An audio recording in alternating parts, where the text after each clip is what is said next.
bonsoir chers téléspectateurs et bienvenue à votre émission Le Monde Inconnu sur votre chaîne Canal 2. Alors comme à l'accoutumée, depuis un certain temps nous traitons de la méditation, la solution à nos problèmes. Et ce soir encore nous allons parler de méditation. Mais je vais laisser le soin au professeur Emmanuel Glibotte qui m'accompagne et qui est d'ailleurs le concepteur de l'émission, de nous donner les différents angles que nous allons aborder ce soir. Bonsoir, professeur. Bonsoir, Laura Gatt. Un bonsoir renouvelé, comme tous les mardis, dès 23h, à tous les téléspectateurs de Canal 2 International, ainsi qu'à tous ceux qui nous suivent de temps en temps sur YouTube, ou bien à tous les abonnés, qui sont plus de 2000 déjà sur YouTube. On l'a dit également, bonsoir. Alors ce soir, de quoi il est question? Alors, nous sommes toujours dans le registre de la solution à nos problèmes à travers la méditation. Comme nous avons dit que la méditation n'était pas la prière, on a abordé ces problèmes, ce phénomène de méditation-là, en des thèmes et des thèmes sous forme de chapitres. Nous entrons donc au 18e chapitre ce soir où nous allons parler de la méditation et la psychologie de la volonté. Parce que nous commençons à parler de la volonté et nous allons aussi aller pas à pas parce que la volonté, il faut mûrement l'expliquer pour qu'on comprenne pourquoi on n'arrive pas à être bien aguerri lorsqu'il faut parler de la volonté. On ne sait pas trop comment ça se passe. Et puis la volonté, toujours la maîtrise de la pensée, parce que là, c'est la deuxième partie de cette chronique qui essaiera également de bien expliquer les choses à la limite de ce que nous avons préparé ce soir comme menu.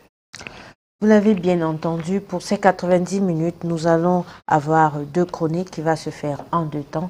Vous aurez la réflexion, vous aurez la possibilité effectivement de participer à votre émission en nous envoyant des messages via le numéro qui va s'afficher sur le bas de votre petit écran. Alors si vous êtes déjà bien installé, on va commencer avec la première partie de la chronique de ce soir, la méditation et la psychologie de la volonté.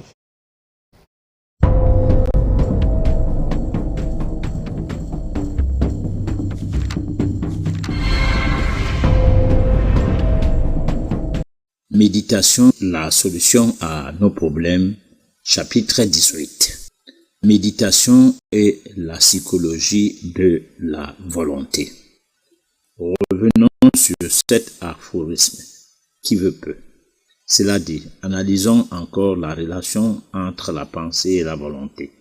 Justement, disons que la volonté et la pensée doivent s'établir en mariage parfait si nous voulons vivre un bonheur spirituel et non une survie matérielle.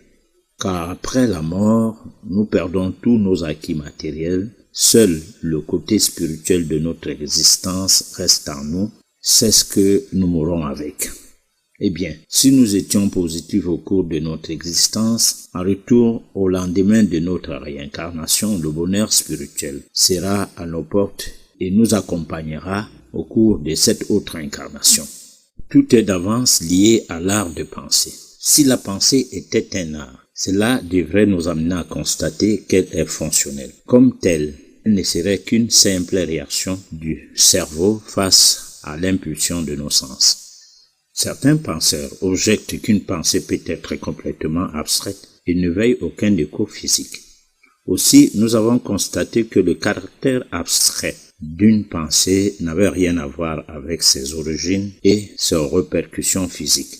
Une situation où la pensée, abstraite soit-elle, ne se conçoit et ne se perçoit qu'à travers les fonctions mentales.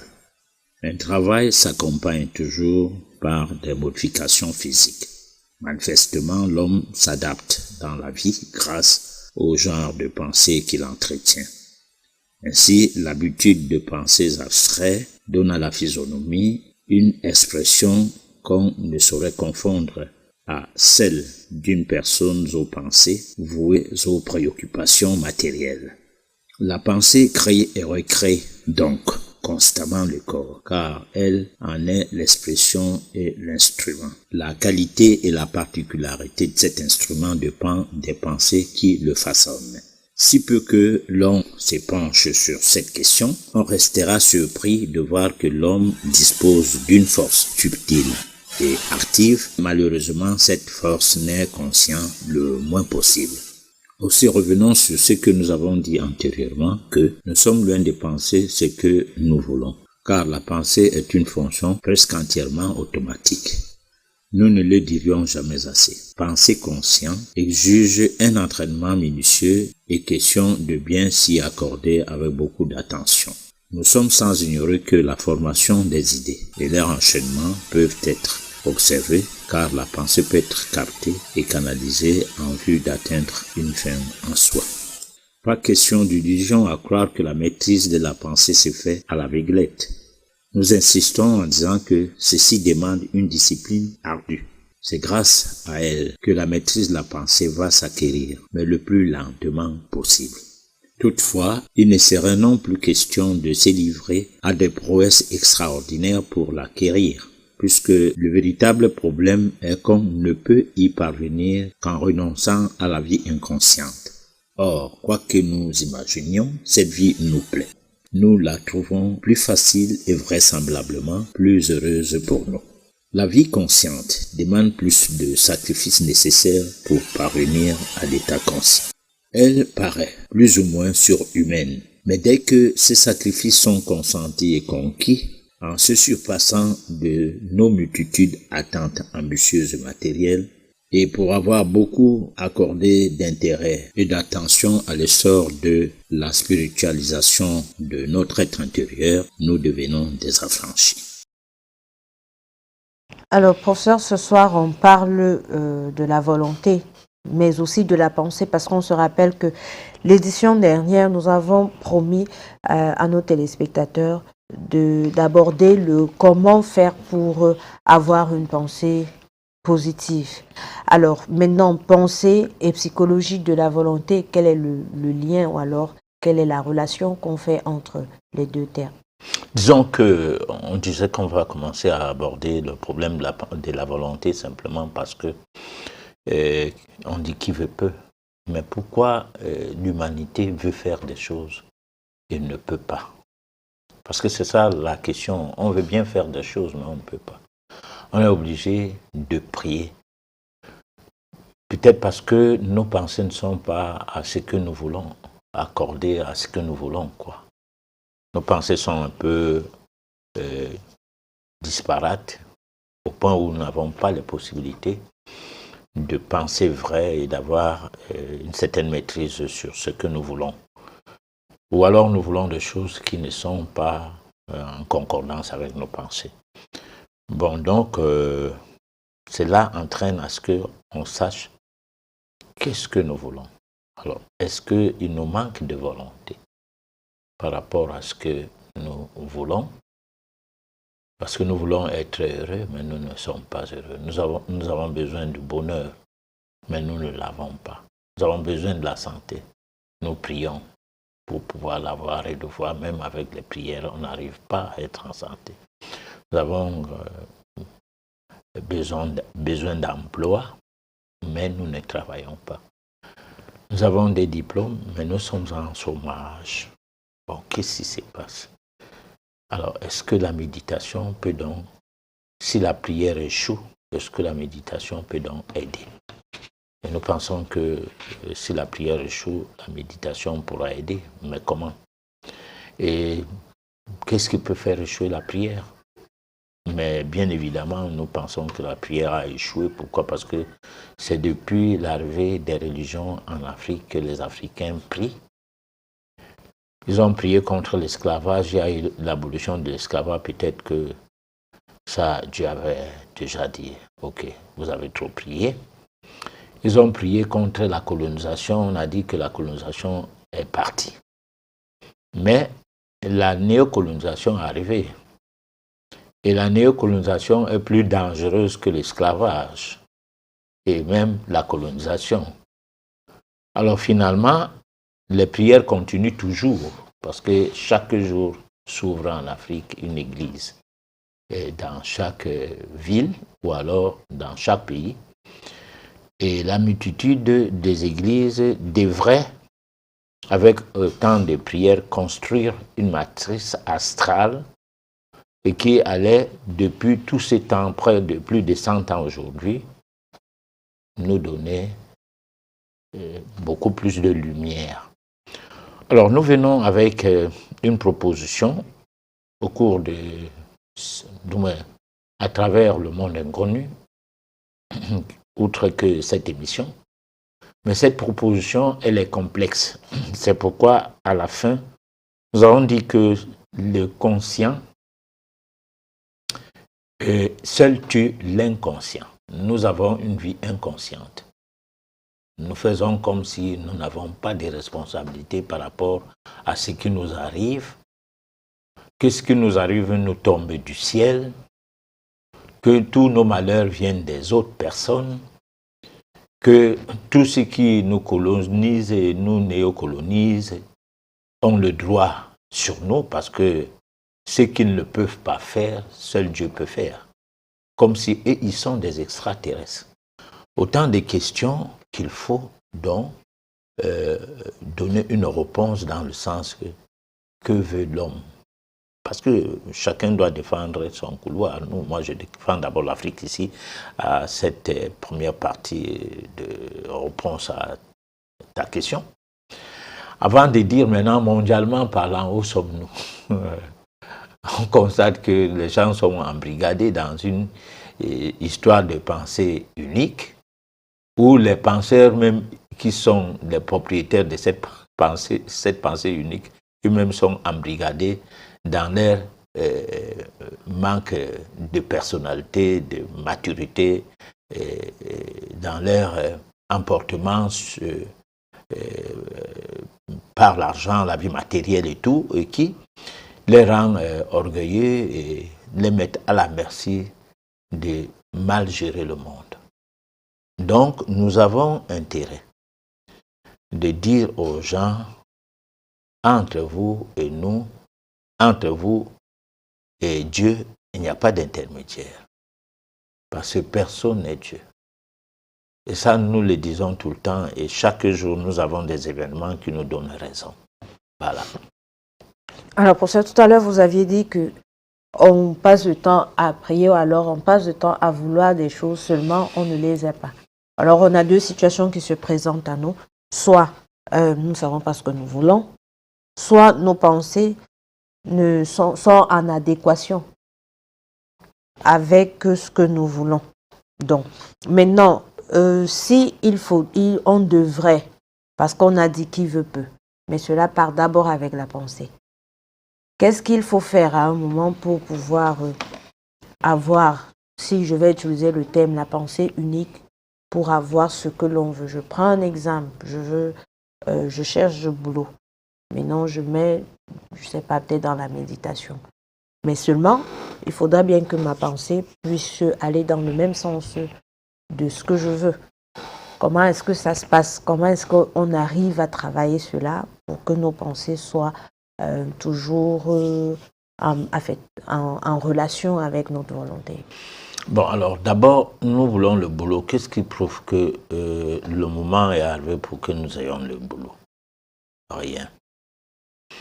C'est pas tout ce que nous voulons que au moment que nous voulons ça, nous devons avoir ça. Non, il y a des choses que nous allons les avoir le moment venu.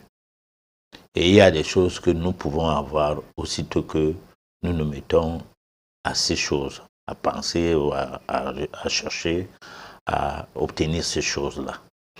Mais le véritable problème, c'est que nous avons un travail à faire. Parce que nous pouvons avoir tout ce que nous voulons à tout moment, sans que ça soit juste à des moments opportuns. Mais à une seule condition. À vibrer au même taux de diapason que ce dont nous avons besoin. C'est-à-dire, dans le registre de l'emploi.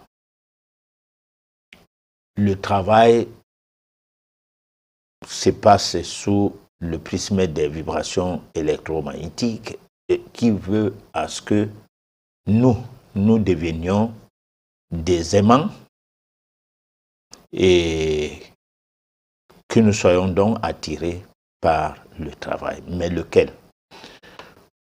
Nous pouvons avoir besoin d'un genre de travail, alors que ce travail-là, nous n'avons pas été formés pour ça. Mais parce que nos diplômes nous fascinent et nous amènent à croire que c'est absolument par ces diplômes-là que nous allons obtenir du travail, ou bien nous avons été à l'école pour travailler avec ces diplômes, qu'on reste en chômage. Il y a des gens, il serait mieux que, bien qu'ayant sa licence, qu'ils se mettent à balayer la route. Et qu'ils prennent ce travail de balayage de la route comme un travail de don et de vocation. C'est-à-dire, non seulement il balaye la route parce qu'il veut gagner sa vie, mais il balaye la route parce qu'il aime balayer la route. Alors, il va trouver plus d'épanouissement. Il va voir sa vie évoluer, tant spirituellement que matériellement, le moment venu. Parce que c'est à partir de cette rue qu'il balaye tous les jours qu'il trouvera d'autres ouvertures qui seront sur d'autres aspects de la vie qui n'ont rien à voir avec ce qu'il a fait à l'école, mais qui peut l'amener loin. Toutefois, il balaye la route sans ambition, parce que l'ambition, parfois, tue la personnalité. C'est-à-dire, quelqu'un qui dit, si je ne serai pas à tel coin du monde, au Canada, au Japon, alors qu'il est en Afrique, ça sera la fin du monde. Il faut que j'y aille. Alors, tout le temps qu'il passe à vouloir voyager et à ne rien faire, peut-être que la société l'interpelle, c'est-à-dire la communauté humaine dans laquelle il vit, l'interpelle à être utile, mais il ne le veut pas. S'attendant à devenir utile quelque part d'autre, il peut se retrouver que de tout le temps qu'il a mis à la recherche de voyager, plutôt il se retrouve dans une situation assez complexe. Voilà. Alors, mais quelque part, vous dites que la pensée consciente exige un entraînement minutieux. Donc, ça veut dire que une personne lambda ne peut pas prétendre avoir la pensée consciente. Parce que si on parle d'entraînement minutieux, ça veut dire que c'est quelque chose qu'il faut travailler. Maintenant, qu'est-ce qu'il faut faire pour pouvoir un jour arriver à avoir une pensée consciente? Bon, alors la pensée consciente commence d'abord par le fait de reconnaître que tu es un être humain comme tout le monde. Ça, c'est une pensée consciente. C'est vrai, les gens, pour se taper la main sur la poitrine et pour gueuler, ils dépassent tout le monde. Mais devant certaines situations, ils courbent le chine, ils se plient.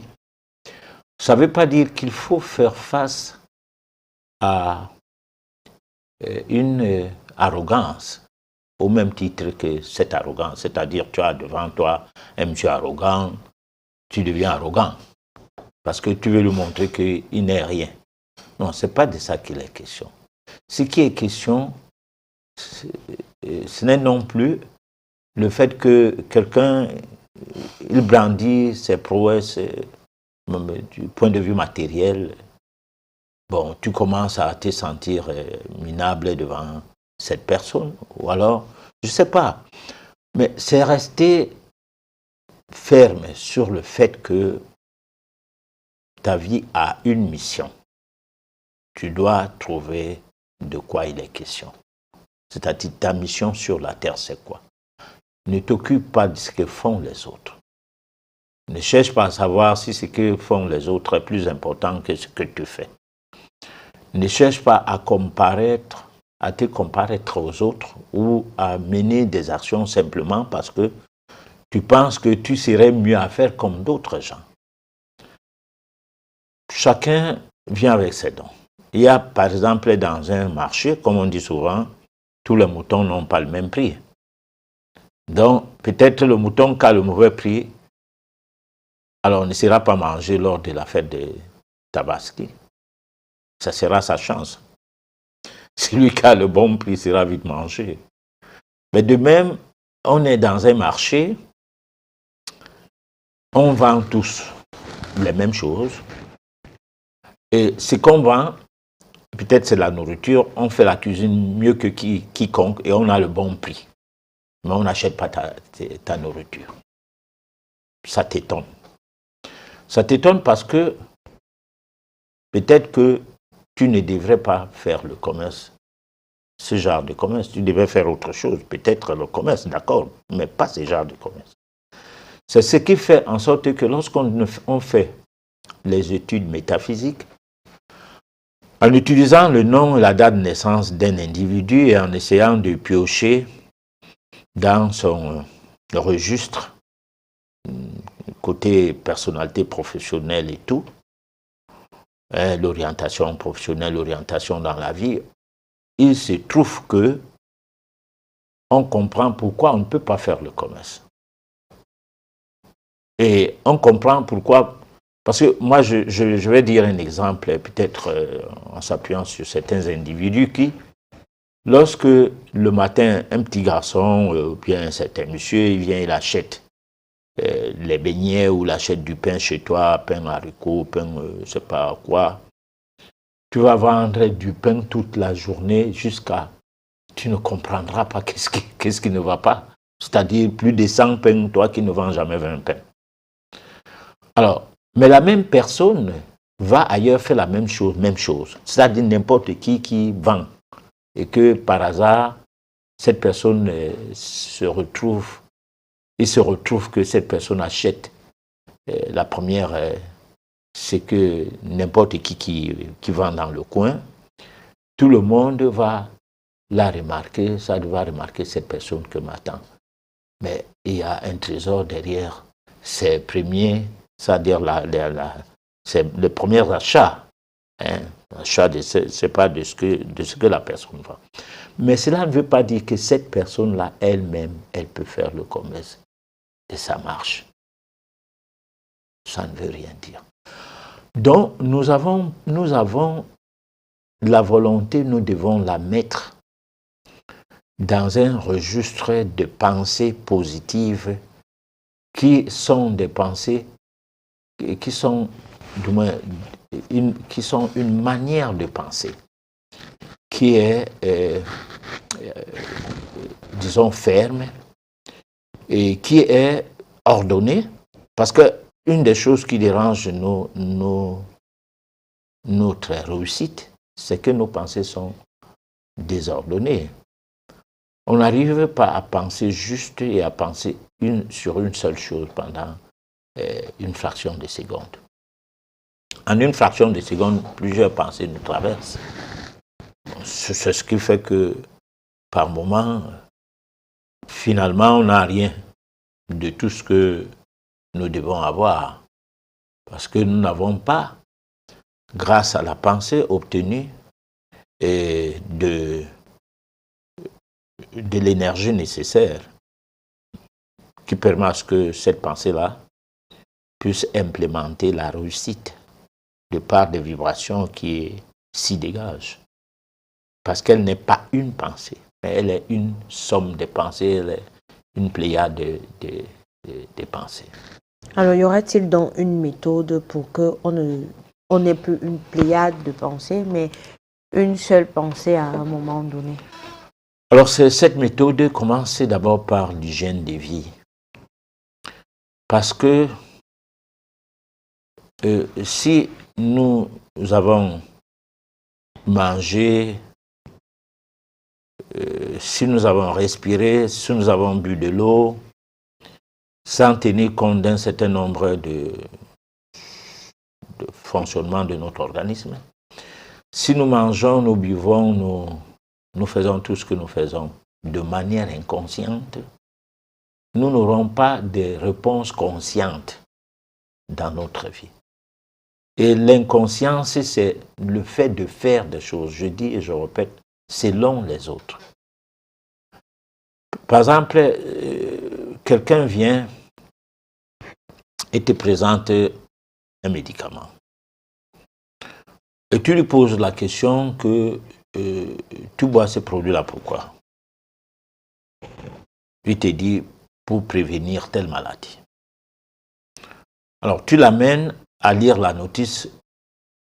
Tant que la personne n'a pas su comment on lit la notice, tu ne peux pas lui convaincre que le produit-là a à sa rubrique 6 des composants cancérogènes nuisibles à la santé. Alors, mais c'est quelqu'un d'autre qui l'amène à découvrir ça, ce n'est pas lui-même.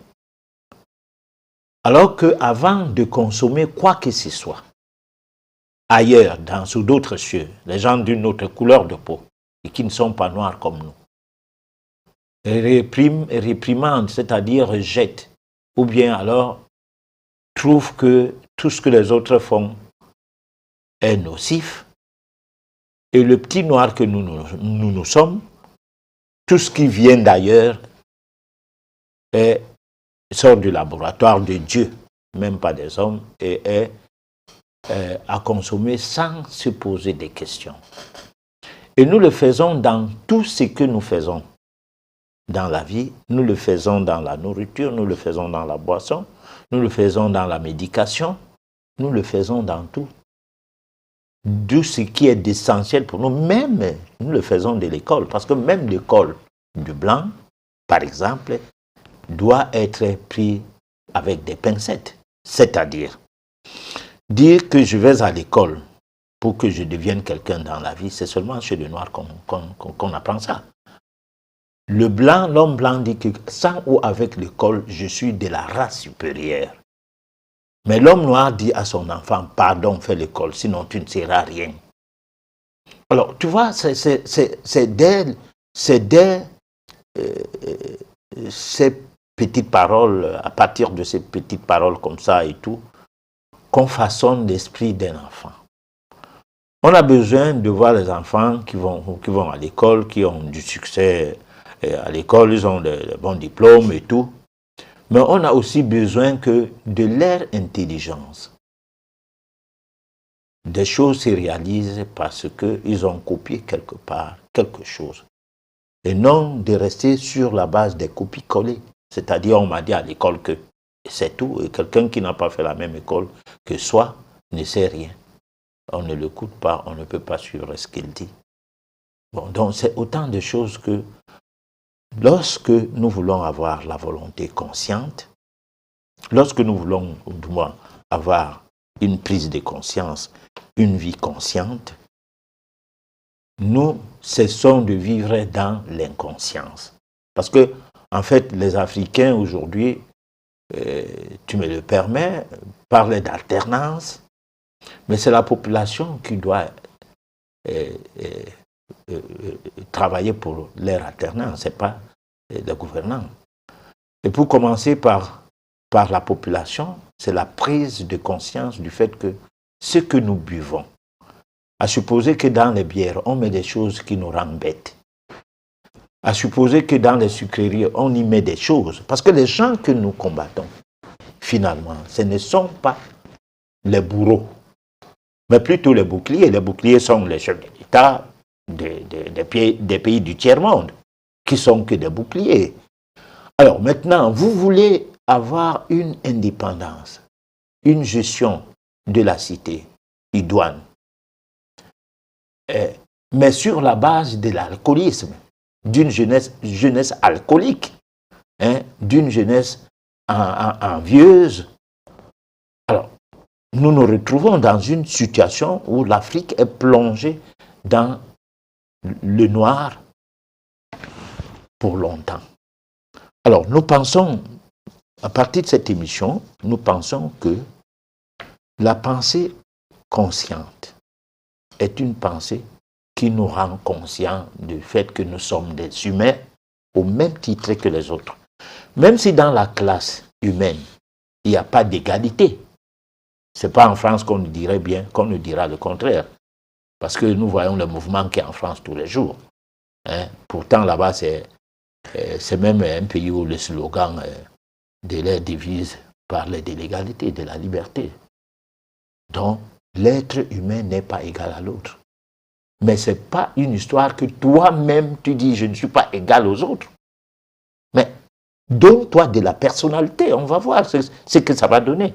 Et si toute une communauté d'hommes, hein, des jeunes, toute une communauté, un peuple, tout le monde se met à se doter de la personnalité, à un moment donné, la néocolonisation, l'esclavage et tout, l'asservissement et tout cela, va foutre le camp petit à petit et nous allons nous retrouver dans un monde d'égalité. Parce que l'égalité commence d'abord par le fait que nous n'avons pas des idées comme quoi nous sommes aussi des gens. C'est ça, la première chose, ce n'est pas un problème des rapports de force ou la géopolitique. Non, ça c'est les histoires des médias qu'il faut animer les émissions avec. Hein? Mais la réalité est que nous n'avons pas de pensées positives par rapport à nous-mêmes. Nous ne reconnaissons pas que nous sommes des êtres humains au même titre que les autres. Voilà. Donc, on va continuer avec la pensée, mais cette fois-ci, dans le cadre de la deuxième partie de la chronique, c'est la volonté et la maîtrise de la pensée. Volonté et maîtrise de la pensée. La question de la volonté en rapport avec la maîtrise totale de la pensée est un dilemme. Elle est une sorte de bulbe inaccessible et superflue pour le commun des mortels. Finalement, nous constatons que chaque pas fait dans cette direction justifie largement d'énormes efforts à fournir. Déjà, nous savons que la pensée crée et modifie le corps. Cependant, comme nous avons vu dernièrement, elle dépend aussi de la personne qui l'entretient. C'est d'autant plus qu'un ouvrier, en fin de compte, dépend de l'outil qu'il s'est forgé. Le rôle du corps est, par conséquent, le plus important pour nous. Il faut que chaque personne ressente des répercussions de son état physique sur l'état de son âme. Soulignons que la respiration a un effet magique à ce niveau. Elle est pratiquée sous forme d'exercice. Que ces exercices soient profonds et ou rythmiques, quel effet produisent-ils? Est-ce de simples effets ou qu'ils agissent sur notre physique et sur nos fonctions métaphysiques en général et ou particulièrement sur nos réactions affectives, sinon que nos pensées concernent aussi toutes nos sensations et émotions. C'est ce qui, en bien ou en mal, nous permet d'agir, d'être courageux et ou sans étreint, timide ou agressif, irritable, déprimé ou optimiste. Il s'agit de faire certains mouvements, de les accompagner d'une respiration consciente associée à une profonde concentration pour dénouer les oppressions qui nous accablent, sans que les circonstances de la vie nous changent et sans que nous ayons atteint le prisme de la volonté. En passant par ces exercices respiratoires issus d'un simple jeu de muscles et du souffle, nous pouvons parvenir à nous délivrer. Bien entendu que cela ne serait possible qu'à une seule condition, le fait d'observer les règles qui sont en rapport avec les lois de la nature. Notre corps est un instrument délicat, infiniment précis, très sensible à toute insuffisance d'entretien, à tout dérèglement d'organes, si nous y mettons quelques soins, en essayant de le rajuster ou d'en augmenter le rendement dans d'étonnantes proportions. Si nous avons tant que peu soit réfléchi, nous aurons compris que nous sommes les seuls capables d'entretenir le corps en bon état que nulle autre personne. Le talon de mesure de l'impact de la volonté devrait commencer sur les choses simples, à l'exemple de quoi comment veiller sur notre santé dont nous sommes les seuls responsables. Nous pouvons bien entendu demander des conseils, recevoir un appui momentané. Mais si nous ne nous décidons pas à observer les lois qui nous régissent, les lois qui régissent notre vie, par paresse ou en nous livrant à des abus, nous sommes fatalement condamnés. Il est indispensable que nous portions le plus grand intérêt à l'entretien de notre corps, qu'il faille que nous l'ajustions et le maintenions en état comme on le fait avec toute machine, afin que ces organes fonctionnent toujours parfaitement. Cette façon de mieux l'entretenir ne doit pas se faire par des moyens artificiels, mais par le contrôle des fonctions naturelles dont il faut connaître le mécanisme. À aucune fois, nous pouvons parler de la méditation et de la spiritualité sans tenir compte de toutes ces réalités.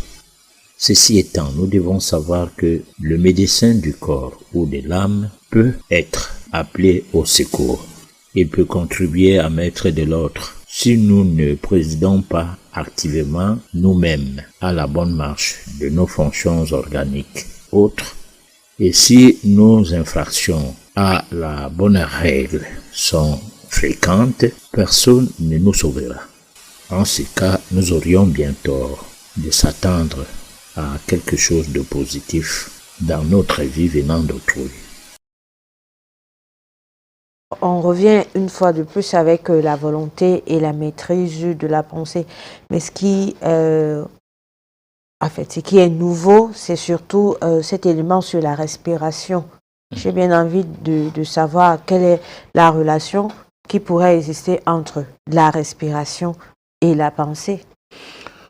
Alors, lorsque on fait une séance de méditation, lorsque on s'initie en méditation, on doit d'abord dire que la respiration joue un grand rôle dans notre vie. Parce qu'il y a une relation entre la respiration et la vie. Cette relation rentre dans le cadre de ce que nous appelons en médecine alternative le vitalisme. Alors, le vitalisme, c'est la vie en nous. C'est l'étude qui permet de savoir comment cette vie-là fonctionne. Et le vitalisme nous permet de savoir que nous ne pouvons pas vivre sans cette vie et que cette vie n'a pas de médicaments artificiels à concourir. C'est-à-dire quand on vit, on dit, je parlais de cette vie, je parlais d'un phénomène, le phénomène vie. Je ne parlais pas d'un malade qui est à l'hôpital, on vient demander, il vit encore? Ah non, il n'est pas encore mort. Ah non, ce n'est pas de ça que je parle.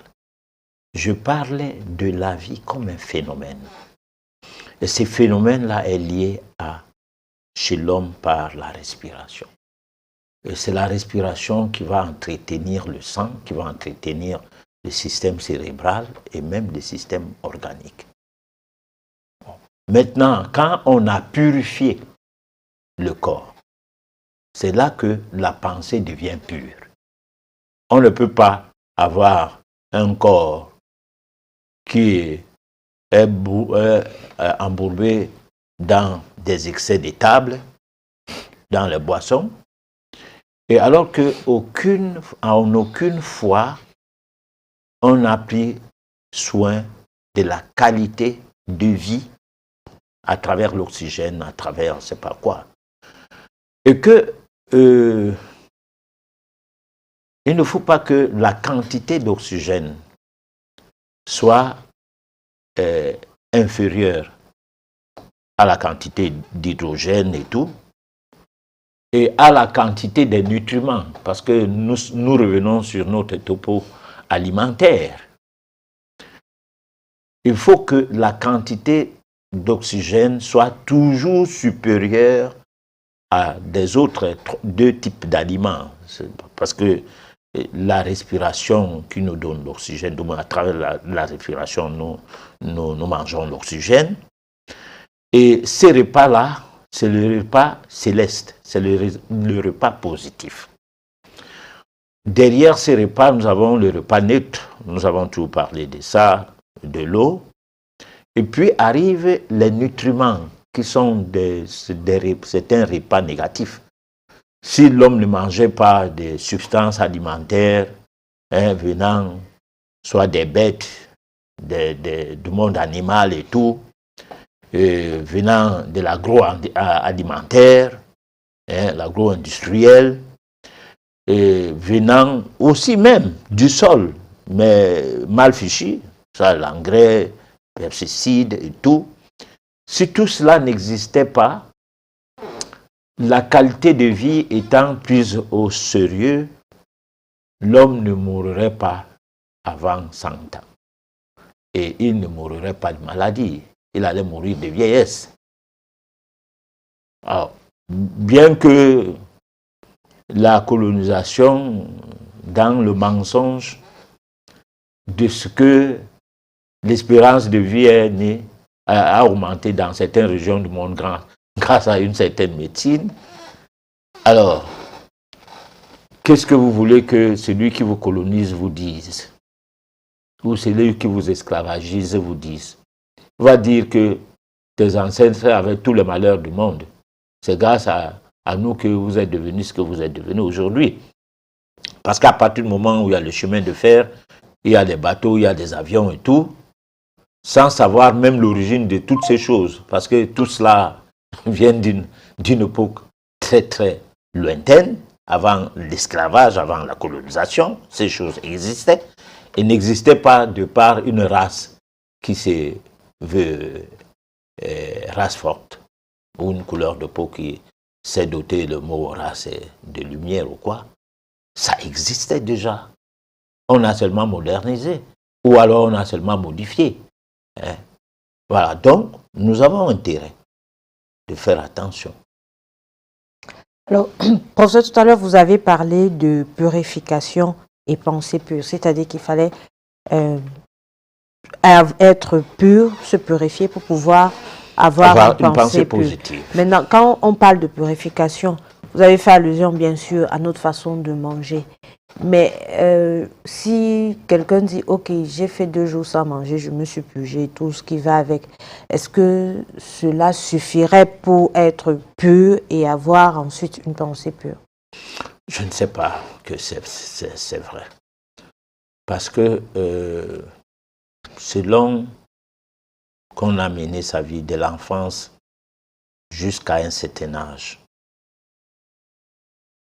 on a doté son corps de cellules peut-être artificielles pour avoir d'abord été sous l'allaitement artificiel. On a doté son corps des éléments artificiels, un environnement artificiel qui prépare l'organisme à des situations où l'avenir fait en sorte qu'on ne peut pas vieillir, en passant par des vaccins, des médicaments qui n'ont rien à foutre avec ce qu'on avait comme pathologie lorsqu'on était tout petit. Parce que si un enfant de bas âge, si sa maman jeune l'est conçue sans trop manger de friandises, ce qui est rare quand même, mais il y en a quand même des filles qui ne sont pas intéressées par les friandises, sans avoir pris beaucoup du sel dans le repas, parce que le sel, c'est quelque chose de très dangereux qui ne dit pas son mot. On accuse beaucoup du sucre, souvent, mais on ne comprend pas le phénomène sel. Alors, on ne mange pas trop du sel, on ne mange pas trop du sucre. Donc, on n'a pas le goût au sel. Par exemple, moi, j'ai le goût au sel. Je mange le sel depuis que je suis petit, d'une manière anodine, d'une manière du moins pas bien. J'ai le goût au sucre. Il faut combattre ce goût. Et lorsqu'on entre dans le combat contre quelque chose qu'on a pris l'habitude depuis l'enfance, ce n'est pas en faisant quelques jours de jeûne ou de diète qu'on va s'en sortir. Parce qu'il y a des vaccins qu'on a fait dans les années 50 qui ont les répercussions aujourd'hui aux gens sous la base des hépatites. Ça des trucs qu'on avait fait depuis.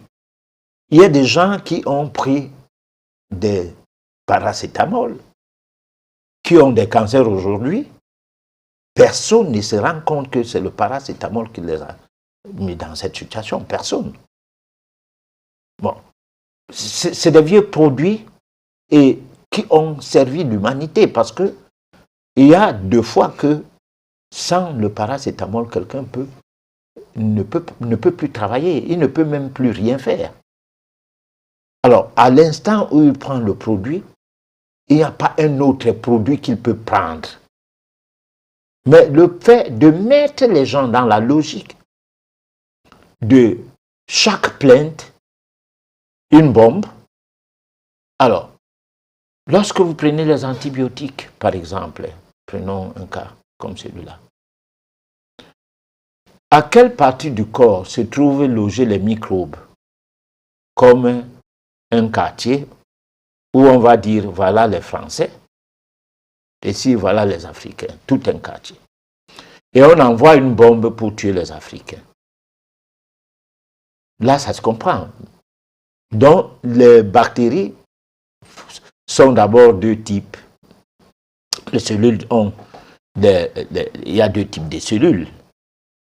Les prokaryotes, les eucaryotes. Dans ces 2 types de cellules, il y en a des cellules qui jouent un rôle de bactéries et un rôle, comment on peut dire, de bienfaiteur. Mais lorsque le taux de globules blancs est diminué par le fait de certains médicaments tels que portés sur des notices qu'en prenant tel médicament, ça peut diminuer les cellules sanguines, on ne va pas s'en prendre aux médicaments. Pourtant, tu as une inflammation. Tu peux être étonné qu'après une bonne dose de paracétamol, qu'on te prenne, qu'on te déclare sidéen. Parce que si le taux comment dirais-je, des cellules sanguines diminue, particulièrement les globules blancs, toute inflammation, y compris une inflammation virale, une infection virale t'attend. Alors, si c'est augmenté, c'est une inflammation. Alors, qu'est-ce qui augmente ça? Quelle est l'étude qu'on fait médicalement pour savoir ce qui augmente quoi? Et évidemment, dans ces histoires-là, et ce qui n'augmente pas quoi. Et du point de vue alimentaire, qu'est-ce qui augmente quoi? Qu'est-ce qui n'augmente pas quoi? De façon à rendre ça public, à enseigner ça dans les écoles, particulièrement dans les écoles de la médecine. Rien n'est fait. Alors, mais les gens vont venir sur YouTube, balancer les trucs, méditer comme ça, vous aurez ceci, prier comme ça, vous aurez cela. Moi, je dis, c'est comme une personne qui vient aux soins, qu'on ne cherche pas à savoir de quoi elle souffre, mais qu'on est en train de prescrire un médicament. Alors que peut-être en sachant qu'est-ce qui est à l'origine de sa maladie, on peut facilement l'aider. Donc, on ne peut donc pas dire qu'après 2-3 jours de jeûne, on va trouver une solution. Il y a des gens, pour avoir mal entretenu son corps pendant 30 ans, il lui faut 3 ans pour que son corps retrouve l'équilibre qu'il faut. Hélas, dans ces personnes-là, c'est des personnes qui n'ont pas été vaccinées, c'est des personnes qui n'ont pas bu certains médicaments et tout, mais qui ont entretenu peut-être un certain style de vie et qui, quelque part, dans leur bobo, s'en sortaient quand même. Parce que ceux qui ont pris des produits qui vont loger dans le corps au niveau du cerveau, par exemple, certaines particules venant des nanoparticules des excipients de médicaments qui passent par des additifs alimentaires, ces nanoparticules vont créer les scléroses en plaques, vont faire des troubles, vont provoquer des troubles psychiatriques. Tout cela, parfois, c'est porté sur l'ordonnance à la rubrique 4 où on pose bien le problème des effets indésirables. Où on parlait d'anxiété, on parlait de dépression et tout, après avoir bu un produit. Et d'autres produits provoquent des cas de suicide. Bon, maintenant, nous, on est dans le registre de l'éthique. Parce que l'émission Le Monde Inconnu fonctionne sur la base de l'éthique de vie. C'est ce que je souhaiterais que les gens souffrent à nous écouter raconter ces conneries-là, parce qu'on peut bien dire que c'est du charabia scientifique ou quoi. C'est pas ce qui importe. Ce qui importe, c'est de dire que, alors, dans la première partie de la chronique, je disais que tout ce que nous faisons sur la terre, nous abandonnons ça en mourant. Mais seul le côté spirituel de notre vie reste avec nous. Si nous avons bien spiritualisé notre vie en mourant, nous sommes morts avec un trésor, nous sommes morts avec des acquis. Hein? Nous avons été sur la terre, nous avons travaillé spirituellement et en mourant, nous avons eu la récompense qu'il fallait pour un être humain qui sait qu'il n'est pas ici-bas pour vivre éternellement. Construire toutes les cités, être appelé milliardaire de ci et de ça, et que ton petit cercueil, ton petit trou, soit quelque chose de ridicule qui ressemble à ce que tout le monde voit, tant de la classe des pauvres que de la classe des riches. Même si le cercueil est en or, il reste un cercueil. Même si c'est dans un caveau où tu te retrouves, tu es dans le sol, où tu es mort, tout simplement. Alors, qu'est-ce qu'on gagne si spirituellement notre vie est basée sur l'orgueil, l'arrogance et tout? On ne gagne rien. Alors pour ça, plus que quelques jours de jeûne ne suffiront pas pour pouvoir purifier un corps qui traîne des tares depuis un bon bout de temps. Alors, comment se purifier et qu'est-ce qu'il y a lieu donc de faire? Parce que je me dis que dans le monde dans lequel nous vivons actuellement, il serait peut-être difficile, je ne vais pas dire impossible, mais difficile de trouver quelqu'un qui aurait vécu une vie à la nature. Donc maintenant, plus que nous sommes dans ce monde-là et qu'à un moment donné, il faut bien qu'on se pose les bonnes questions, il faut bien qu'on arrive à avoir cette élévation, la purification dont il s'agit. Comment est-ce qu'elle va donc se faire? La purification qu'il s'agit, c'est ce que nous enseignons et c'est ce que nous avons enseigné lorsque nous avons fait une série d'émissions sur l'alimentation. Cette série d'émissions sur l'alimentation avait pour but de savoir que si nous mangeons pur, nous vivons pur. Si nous mangeons impur, nous vivons impurement. On ne va pas vivre pur. Alors, maintenant, commencer à vouloir la purification comme les ablations que font certaines religions, musulmanes et des religions asiatiques et tout, parce que même l'islam c'est asiatique. Alors, ça c'est des pratiques qui obéissent à certaines, comment on peut dire, certaines coutumes. Parce que, il y a par exemple, on peut dire qu'on peut se purifier avec les mantras, dont les sons de voyelles. Mais comment? Tu peux avoir mangé un bon plat de porc, assaisonné, je ne sais pas moi ou quoi. Après, dans la soirée, tu peux faire tes mantras. Non. Tout doit commencer par l'amont. L'amont, c'est quoi? J'ai dit tout à l'heure, il y a les aliments. L'aliment pur, c'est l'oxygène. L'eau vient comme pour neutraliser les nutriments. Bon, on ne doit pas manger pendant le repas, et on ne doit pas boire de l'eau pendant le repas. Certains disent que oui, on peut boire, d'autres disent non. Mais en réalité, la consommation de l'eau, c'est déjà l'eau qu'on a dans la sauce. Si on a l'habitude de manger des mets qui sont, disons, secs, on aura besoin de boire de l'eau. Par exemple, si on grignote de l'arachide avec du pain. Alors le corps étant un eau fourneau, il va se produire un phénomène, celui de la chaleur interne, pardon. Et cette chaleur-là va réclamer de la prise d'eau directement. Mais si on prend par exemple le tapioca, qu'on a bien mouillé avec de l'arachide, et plus de la banane douce, on ne va pas boire de l'eau, parce que le tapioca est mouillé, c'est plongé dans de l'eau.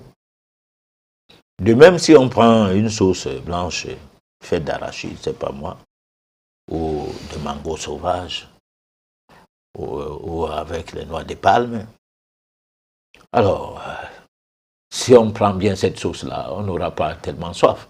On va boire de l'eau parce qu'on a l'habitude de boire après le repas. Alors, mais à côté de ça, quelqu'un d'autre va te dire, lui, il ne boit pas de l'eau, il boit du vin.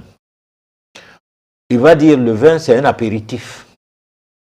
Mais ils oublient une chose, c'est que les vignerons, pour vendre leurs produits, il fallait qu'ils fassent la publicité du vin. Les agriculteurs, pour vendre leurs produits, il fallait qu'ils fassent la publicité de l'œuf non fécondé, ça, l'œuf sans la poule. Et qui sont les vignerons? C'est les personnes dont les problèmes de rapport de force s'imposent à d'autres. D'abord, ils ont leur environnement déjà pour faire leur commerce, c'est des commerçants. Alors, il fallait des années pour qu'on comprenne que dans le vin, il y a le sulfyle, c'est-à-dire il y a un additif alimentaire qui n'est pas non toxique et qui, grâce auquel, le sulfite là, grâce à lui, on peut avoir un vin qui ne passe pas au vinaigre, autant du temps que c'est conservé. Bon, donc c'est ça qui fixe les éléments pour que le vin ne devienne pas un vieux vin. Et un vieux vin peut devenir facilement du vinaigre. Bon, quand on dit vinaigre, c'est que c'est un vin défaisandé qui n'est plus normal à consommer. Donc tout cela voudrait donc qu'on essaye de voir qu'est-ce que c'est que se purifier. Parce que si on se lave bien, on change de robe, on entre dans son sanctuaire. Comme je fais souvent, j'entre dans mon sanctuaire, je me suis bien lavé et tout. Alors que dans la journée, je mangeais n'importe quoi. Il y a des possibilités que, étant dans son sanctuaire, qu'on se mette à émettre par flatulence des gaz qui sortaient soit de la bouche, soit par voie anale. Et ces gaz-là produisent des vibrations et qui changent complètement les vibrations du milieu. Et ces vibrations-là ne sont pas perceptibles lorsque on n'a pas des instruments qui permettent à ce qu'on sache s'il y a eu modification de vibration dans son environnement. Mais sauf qu'à partir des odeurs, déjà, on n'a plus envie de se poser la question. Parce que les odeurs des parfums n'ont rien à voir avec des odeurs corporelles. Par exemple, les odeurs de sel, les odeurs qui sortent du corps par voie anale ou par voie buccale et tout ça. Des odeurs de la transpiration. Toutes ces odeurs-là, c'est quand tu sens une odeur, ça veut dire que la vibration a changé. Dans cet environnement, les vibrations ont changé. Alors maintenant, la purification, ça doit se faire sur la base du fait que ces odeurs-là ne puissent plus exister du tout en la personne. Parce que lorsque je parle, je montre un doigt accusateur devant moi, à l'écran comme ça, les gens voient, mais 3 doigts me regardent. Donc nous ne sommes pas là pour donner des leçons aux gens, nous sommes là pour susciter une pensée positive. Parce que si un grand nombre de gens, je l'ai toujours dit, se mettent à dire maintenant on ne boit plus l'alcool, on ne boit plus des sucreries, donc des colorants.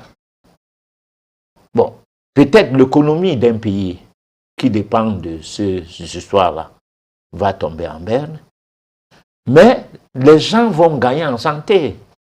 Parce que l'économie d'un pays ne rend pas la santé à la population. Les États-Unis ont plus de cas de morts, tant dans les hôpitaux que dans les quartiers, plus que nulle part ailleurs, alors que c'est la plus grande économie mondiale.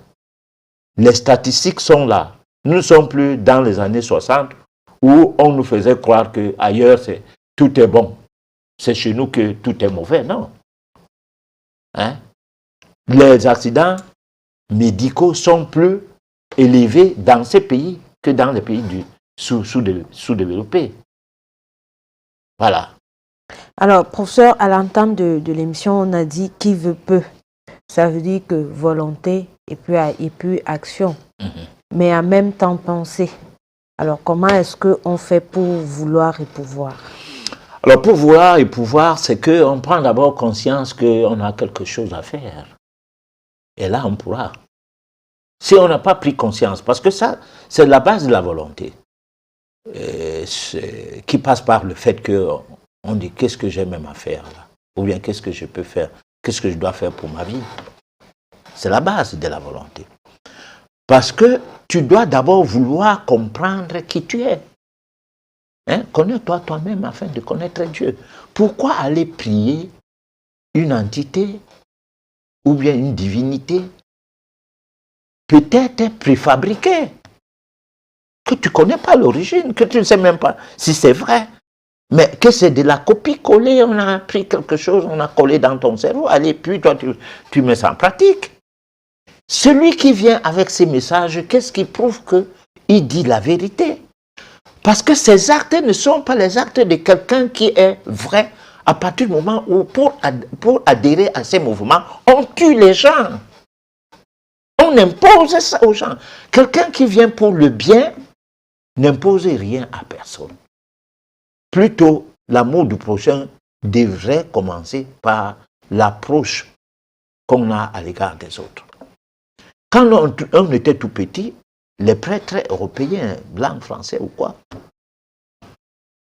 avaient des voitures, je ne sais pas qui les avait achetées, ça peut-être ils avaient eu ça par la tontine que les gens font dans les églises et tout, ça arrive à Rome, Rome renvoie ça, que bon là il faut acheter une voiture parce qu'on les voyait très pauvres, entre guillemets, avec des sandales en plastique, en écaille, et avec un habillement simple. Mais sauf que quand ils passent, nous, les vacances, on allait peut-être dans les villages, chez nous. Vous êtes en habit blanc parce que vous allez au culte le matin du dimanche. Ou alors, tu n'es même pas vacancier, tu es au village. Ce n'est même pas des vacances. Mais on t'a éclaboussé. Tu es tout mouillé. À l'entrée de l'église, on te dit, va t'échanger, allez, sors vite. Et lundi matin, pendant qu'on a fait l'appel à l'église, je dis des choses que j'ai vécues. Lundi matin, à l'école primaire du village, puisque l'église est à l'école primaire, parce que l'école et l'église s'accommodaient, plus un dispensaire, un centre de santé qui ne savait rien soigner des Noirs parce qu'on ne connaissait rien des maladies des Noirs, mais qui était là pour donner le placebo. Alors, donc, on arrive lundi à l'école, on dit ceux qui n'étaient pas hier au culte ou à la messe surtout, seront punis. On commence à dire, à appeler les noms. Alors, Niéglé-Port, tu n'étais pas hier au culte, pourquoi? On m'a éclaboussé, machin, non, allez, ça ne veut rien dire. Viens ici. On te tape. Alors, toutes ces choses n'existent plus aujourd'hui. On ne peut pas expliquer ça aux gens, ils comprennent. Parce que l'adhésion est là, l'assimilation est là. Alors, comment les gens peuvent donc prendre conscience de la vie pure quand ils sont, quand dès la base, ils ont été entretenus par des choses qui n'avaient aucun sens pour une vie spirituelle. Donc, actuellement, les gens doivent commencer à se poser la question. Mais ces gens-là vont sortir d'où? C'est des milliers de personnes qui sont toujours dans ces cultes. Bon, c'est vrai. Voilà. Donc, on va proposer la réflexion et puis on va revenir juste après pour la suite de notre émission.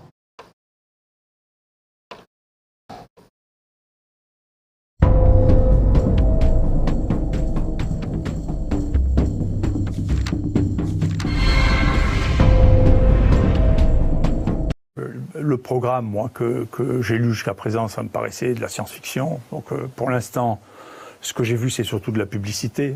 Alors, je n'ai pas vu d'article scientifique. J'attends de voir des vraies données. Et puis, les laboratoires n'ont pas encore publié les essais cliniques. Et puis, les essais, si vous voulez, il ne s'agit pas de dire si je fais ça, ça fait des anticorps. Il s'agit de dire, écoutez, voilà, on a une population exposée. Dans cette population exposée, dans des conditions naturelles, chez des gens qui représentent la cible, ça marche. Et ça, on verra. Mais si vous voulez, les vaccins, y compris extrêmement utilisés, comme celui de la grippe, si vous voulez, on sait qu'en réalité, la cible réagit assez mal au vaccin parce que l'immunité va en se dégradant. C'est ce que avec l'on l'âge. sait. Avec l'âge. D'accord. Ouais. Et donc, toutes les décennies sont associées à une baisse de 10% de la réaction au vaccin contre la grippe. Donc plus on est âgé, moins le vaccin fonctionne, c'est ça? Pour ceux que l'on connaît, oui, pour tous ceux qu'on connaît.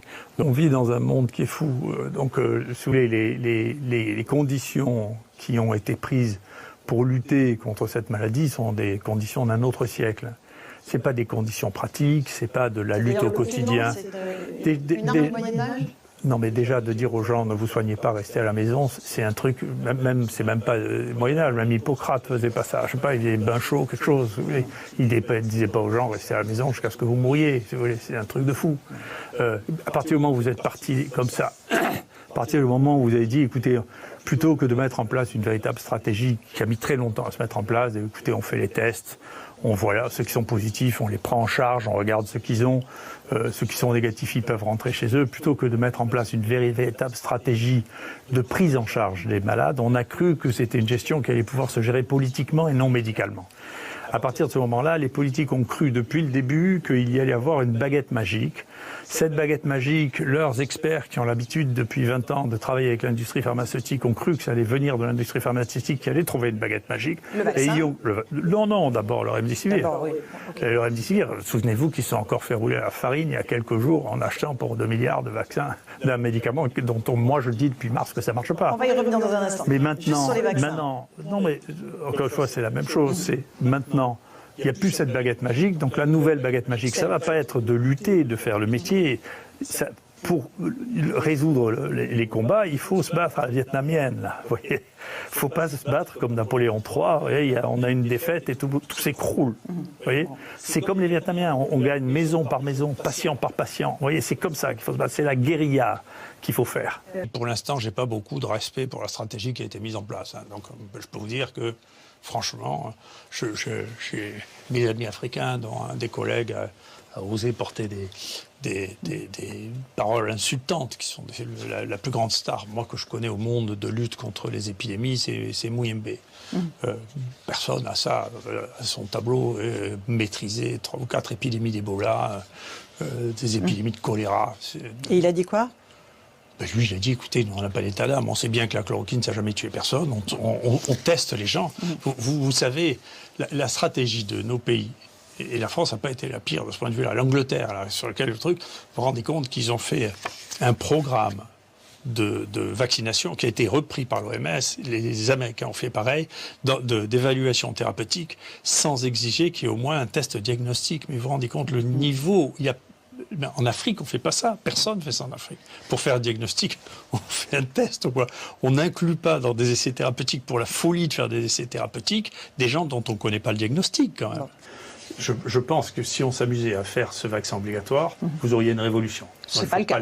C'est pas le cas. Voilà. C'est pas, heureusement, je pense que c'est le président Macron qui a arrêté ça. Donc il ne faut pas le faire. Ça. Il ne faut pas le faire parce que là, on aurait une révolution. C'est quelque chose dont on ne sait pas si c'est dangereux, on ne sait pas si ça marche, et on rend ça obligatoire. Alors ça, c'est vraiment de la folie. Après, le risque, il y a deux choses dans le vaccin. Il y a la protection individuelle, le risque individuel que théoriquement on aurait le droit de prendre, mais que dans ce pays, on n'a plus le droit de prendre non plus. Hein. Quand on vous empêche de prendre les médicaments que vous avez envie de prendre, c'est quand même que vous n'avez plus le droit de décider de ce que vous faites. Mais moi, je suis libéral de ce point de vue-là. Si vous décidez pour vous traiter ou pour vous prévenir de prendre ce vaccin, vous le faites. Ça, c'est différent d'une politique d'État qui dit vous devez le faire.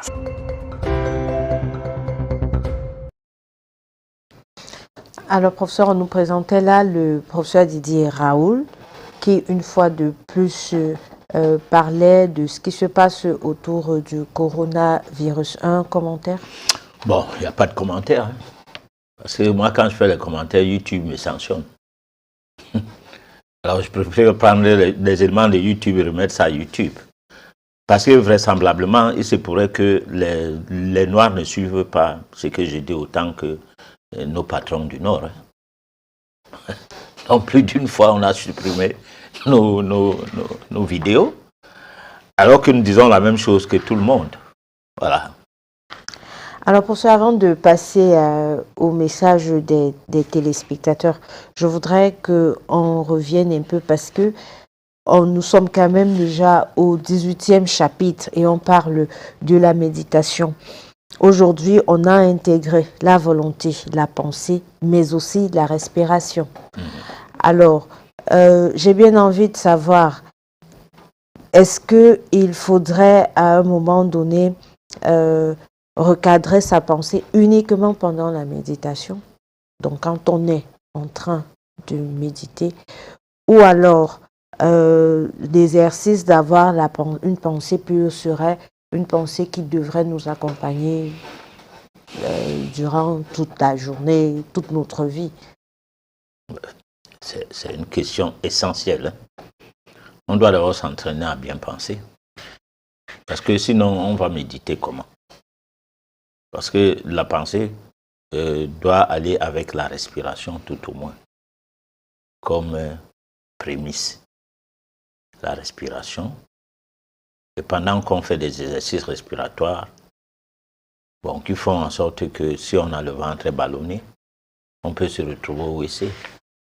Parce que si on fait bien l'exercice respiratoire, on peut maîtriser la constipation.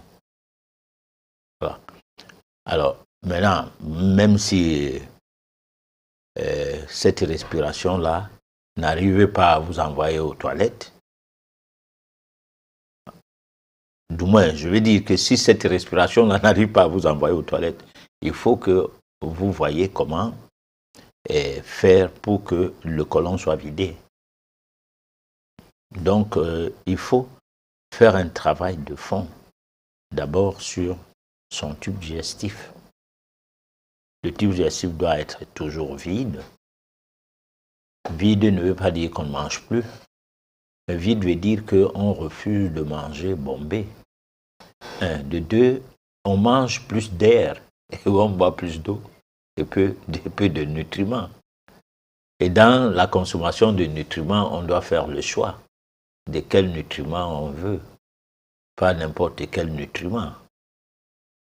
On doit tous se poser la question, qu'est-ce que je mange comme ça? Le pourquoi des choses serait la chose essentielle qui permet de recadrer sa vie. Parce que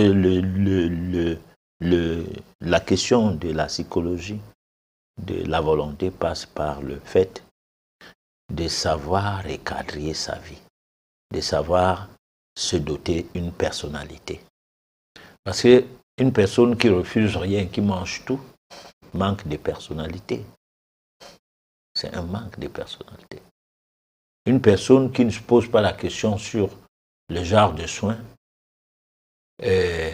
manque de personnalité. Parce que tu ne fais pas de mal à quelqu'un, tu fais de mal à toi-même. Voilà.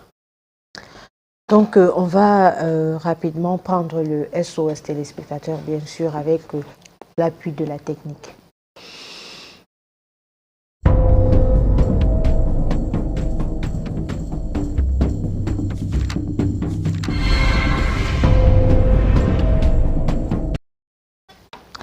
Le premier message, comment faire pour avoir des solutions dans nos programmes par la méditation? Alors, nos programmes de quoi? Nos programmes scolaires ou bien nos programmes quotidiens? Sûrement, un programme quotidien. Voilà. Alors, nos programmes quotidiens, c'est la volonté. Ayez la volonté du fait que vous devez vous spiritualiser. Commencez à dire maintenant que je dois me spiritualiser et que c'est la méditation qui va me permettre d'entrer comme véhicule, d'entrer sur la voie spirituelle, la spiritualité étant une voie. Et en se disant que je me spiritualise, pourquoi? Parce que je suis un divin et je veux que le côté divin en moi ressorte. Parce que si le côté divin en nous était ressorti, c'est que nous n'avons pas de maladie, c'est que nous n'avons pas de la famine, c'est que nous ne manquons pas d'emploi, c'est que nous ne manquons pas de mari, c'est que nous ne manquons pas de femmes, donc d'épouses, c'est qu'on ne manque de rien. Mais si nous avons des difficultés d'avoir des choses dont nous avons besoin, c'est parce que le côté divin en nous dort, carrément. Voilà. Alors, depuis Accra, le message nous vient depuis Accra. Comment se rendre compte qu'on vit dans l'inconscience? Alors, pour se rendre compte qu'on vit dans l'inconscience, c'est d'abord que nous vivons comme tout le monde. Tout le monde vit. On boit, tu bois. On mange, tu manges. Le soir, tes amis t'emportent à des endroits publics et tu es là. Tu flirtes avec le monde infernal. Parce que dans les bars et dans certaines boîtes de nuit, d'abord, il y a les pratiques qui passent par des personnes qui ont ces bars et boîtes de nuit pour attirer la clientèle.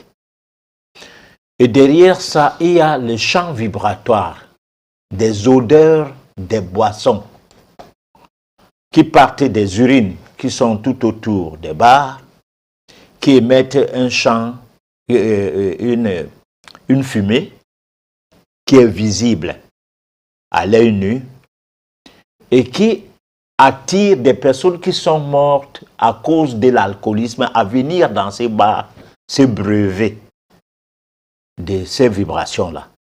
Et lesquelles vibrations s'implémentent sur les gens et les rendent plus alcooliques encore qu'ils ne l'étaient avant, chez certaines personnes.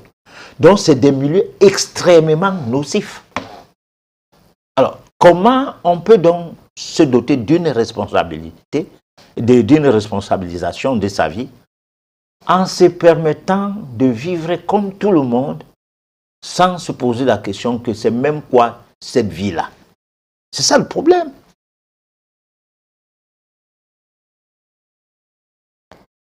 Alors, est-il possible de se former en méditation? Bien sûr, là, ça c'est une question, on va répondre hors antenne. Hein. Mais sinon que c'est oui. Mais comment on pourra bien dire ça hors antenne? Parce que... Bonsoir professeur, j'aimerais savoir comment connaître ce que l'on a à faire sur Terre. Plusieurs choix me viennent en tête, mais ce n'est pas évident. Alors, ce qui est à notre portée, c'est les études de vie métaphysique. Votre date de naissance, votre nom, peut bien nous permettre, nous autres, de vous donner quelques réponses à cette question qui seront étonnantes. Voilà. Alors, comment faire pour connaître son don? Tout cela passe par son nom, sa date de naissance. Donc, une consultation métaphysique. Alors, tout à l'heure, vous aviez pris un exemple de cette personne-là qui, quand elle vient vers vous, vous, commerçants, et fait un achat, vous avez la possibilité, en fait, vous avez un bon marché, comme on a l'habitude de dire. Alors, on a une question qui est posée par rapport à cet exemple. Pourquoi cette personne est-elle porteur de chance pour le vendeur et pas pour lui-même? Bon, alors, il y a des gens qui ne sont pas nés pour faire le commerce. Mais cela ne veut pas dire que parce qu'elle vibre mal. Cela veut dire que le commerce ayant des velléités telles que le côté sacré de cette activité est piétiné. Alors, donc, ce métier n'est pas bien pour ces gens-là. Alors, qu'est-ce que j'entends côté sacré? Le commerce est un métier sacré. Parce que c'est un métier qui permet à ce qu'un individu qui n'est pas intéressé par ce qu'il vend, mais déplace ses biens d'un point à un autre. Et cette transaction apporte du bien, c'est-à-dire du répondant aux gens qui en ont besoin. Donc c'est un métier sacré. Bon, mais maintenant, si ce n'est pas bien, parce qu'à un moment donné, il y a du bénévole dedans. C'est-à-dire, quelqu'un peut acheter une marchandise de 5 000 francs, vendre ça à 50 000. C'est-à-dire que je dis 5 000, ça veut dire son prix des reviens. Parce qu'on n'entend pas prix des reviens, l'achat, le transport, tout, talala. Maintenant, le profit va de 5 000 à 50 000. Il y a des jeunes filles qui ont commencé à faire ces commerces, qu'elles partaient acheter la friperie, des habits usés, et qui, quelque part, sont utilisés pour chiffon dans certaines entreprises. Alors, ces habits sont lavés, amidonnés. On a acheté 300, 500, on vend 15 000. Bon, le petit travail qu'on a fait, ça peut valoir 1000 francs par habit. On a 15 000. Alors, tu vas voir la jeune fille en question aujourd'hui, ou les jeunes filles en question aujourd'hui ont des villas, ont des duplex, ont des voitures. Alors, en quelque part, en quelque sorte, je vais dire, on peut se dire, ce commerce-là est ruineuse. C'est ce qui rend un peu la société un peu dans les situations où tout le monde veut faire le commerce. Parce que quand tu vois comment tel a une réussite grâce à son petit commerce, tu veux aussi passer par là pour avoir les moyens comme lui. Bon, donc, moi, je dis, la question, je ne sais pas comment la répondre, mais je sais que il y en a des gens que quand ils achètent ta marchandise, ou bien si lundi, ils se pointent dans ton bureau, comme premier client, tu auras les clients cette semaine-là jusqu'à... Tu ne comprendras pas comment les choses se passent. Voilà. C'est question de vibration, c'est question de... Je ne sais pas moi comment expliquer ça. Voilà. Alors, juste le temps de rappeler aux téléspectateurs que nous ne prenons pas les appels à l'antenne. La seule chose que vous pouvez faire, c'est d'écrire un message et puis nous allons apporter une réponse. Les appels, c'est hors antenne, pas pendant l'émission. Alors, on a un message toujours par rapport à ce que vous aviez dit pendant l'échange, pendant le jeu de questions-réponses. Si on a demandé de travail, on a besoin du travail et on ne l'obtient pas, c'est tout simplement parce qu'on n'est pas prêt à l'emploi. Donc là, on répète vous dire. Alors, que faire ou que dire des femmes âgées de 40 à 56 ans et même plus qui sont à la recherche d'un mari, mais n'obtiennent pas de mariage? Est-ce que c'est parce que ces dernières ne sont pas aussi prêtes pour avoir un mari? Ah oui, il y a deux conditions. Où tu as eu une époque où tu devrais te marier, tu as commencé à tergiverser et tu as manqué ton mari. Ou tu es né pour te marier en polygamie, tu dis moi jamais. Ou tu es né, parce que ces choses ont d'autres aspects qu'on ne peut pas expliquer. Bon, donc une femme qui a atteint un certain âge peut aussi être un problème que son, comment on appelle ça, son registre de vie, hein, on appelle ça des cycles. Alors, dans la nomenclature de ces cycles de vie, son mariage va arriver à plus de 50 ans. Alors, tu vas trouver des gens qui se sont mariés avant 30 ans et qui ont divorcé. C'était un mariage précoce. Parce que lorsqu'on fait des études de métaphysique, on constate que certains mariages sont éphémères par le biais du fait que la période pour se marier n'était pas arrivée. Cependant, on peut se marier comme ça et faire les enfants. Et puis on n'est plus marié. Parce qu'en fait, ce n'était pas un mariage, c'était une rencontre. Cette rencontre va jusqu'à ce qu'il y ait remariage. Mais plus tard, je parlais des études que moi j'ai déjà faites dans plus de 20 ans aujourd'hui. Je fais ces études, puis j'essaye d'observer d'ailleurs plus de 30 ans, parce que je fais métier dans la recherche holistique, c'est-à-dire le bien-être, médecine alternative et tout, depuis 45 ans. Alors, on a toujours fait ces études, et je les ai fait sur moi-même. Les gens chez qui j'habitais, lorsque j'étais encore tout petit, je savais déjà faire ces études-là. Et puis, c'est vérifié. Ce n'est pas des choses d'à peu près. Qu'il y a des gens qui se marient avant le temps et le mariage finit, mais réussissent quand même à avoir des enfants, de façon que quand la personne, chez les femmes par exemple, est en ménopause, c'est là qu'elle trouve le mariage. Moi, j'avais fait une étude comme ça sur une bonne. On avait une bonne, on l'appelait Maman Doumbé. Elle travaillait avec ma nièce, ma cousine, quoi. Elle travaillait chez ma cousine et moi, j'étais là, j'habitais avec ma cousine. Cette femme-là ne savait pas parler français. Elle parlait douala uniquement. Et un peu de pidine. Elle faisait le marché, elle nous préparait à manger. Mais un jour, on l'a vu, lorsque ce travail a fini, parce que ma cousine était déterminée à changer de bonne. Alors, quelques 5 ans après, on l'a vu derrière une Mercedes avec un chauffeur et un garde du corps.